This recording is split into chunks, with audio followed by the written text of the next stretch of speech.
I felt like this, what we are doing is not so new. I think, for example, Matsdam, they had like this Freischwinger chair, and they experimented with like a new material and tried to figure out how to use it for furniture, for a chair. So I felt like, okay, basically what we did something similar. We used like a material and tried to experiment and tried to figure out how to do a chair with it.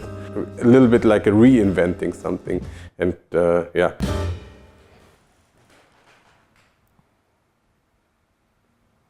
My name is Gil Russ, and I'm an architect. I'm the founder of ROHLING, the furniture brand, and also the co-designer of the ROHLING chair.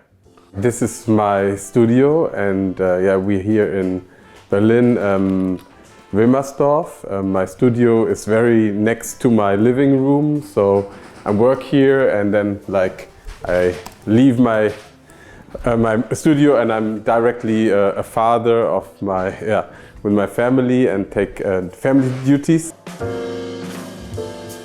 And we use it also as a storage for our chair. We have here like the first 100 pieces that we have produced. We started like with simple paper models, cardboard models. We glued them and to figure out the shape, and yes.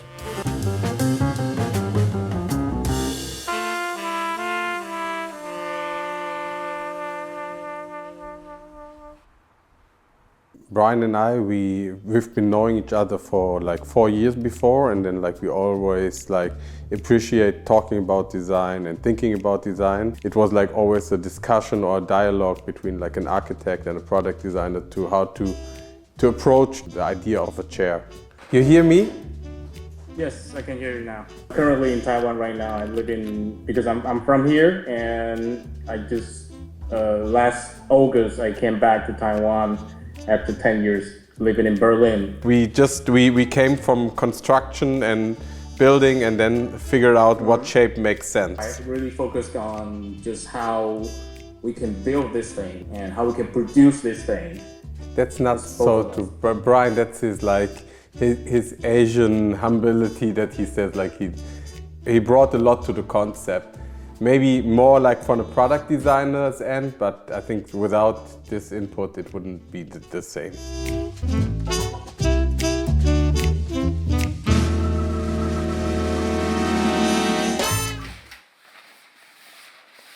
Every screw is important for us. Like really, it has to be there, and every part is like you can. If you take out one part of the chair, it's not working anymore. It's no function. We have here one of the very early prototypes that we built to figure out how to connect and work with the structure. You see here one of the 5x5 L-shaped profiles made out of steel, and although they are very sturdy, very heavy, you still have a lot of movement.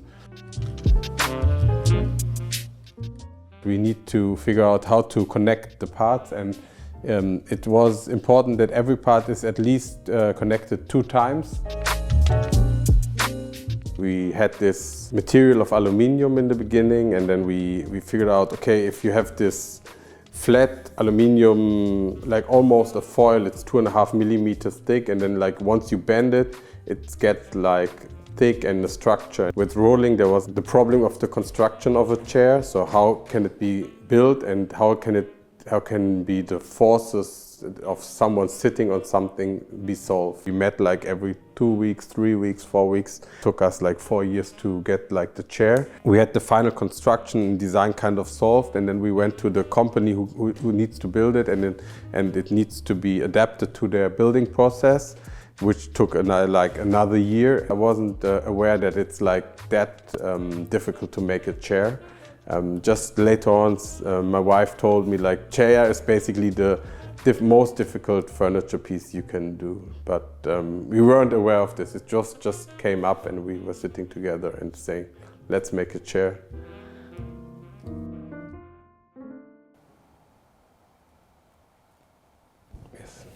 The first edition of the ROHLING chair is 100 pieces. They are numbered, engraved in the chair 1 to 100. I can show you where it's engraved in the chair. It says first edition, number 1 from 100, made by Gil Russ and Brian Chen. The ROHLING logo, and then made in Germany.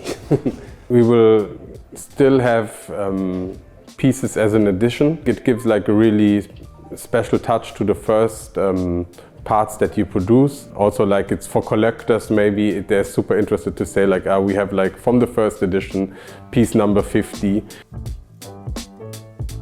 The ROHLING, the Armchair Type 1, comes in a flat pack, half mounted, like also, but you have to finalize the last parts. It's like, it will take, depends on your skill, 30 minutes, 60 minutes, and then you have like your final chair. And most of the people that bought one and gave us the feedback, they love to build it, and it's like, it gives like really a special touch. So you can really say, I build it, more or less the final pieces. Yeah.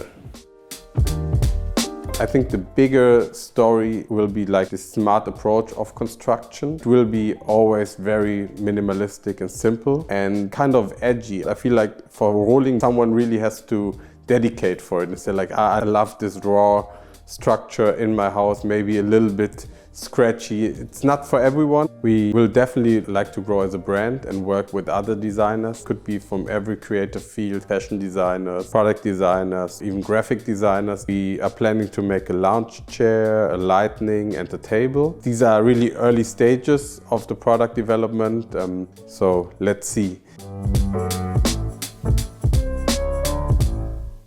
We wanted to keep it like really honest, the construction, so no like welding. It's just like screws and like holes, and every connection is screwed. So you can, there's no fake in this chair. So it's like honest till the end.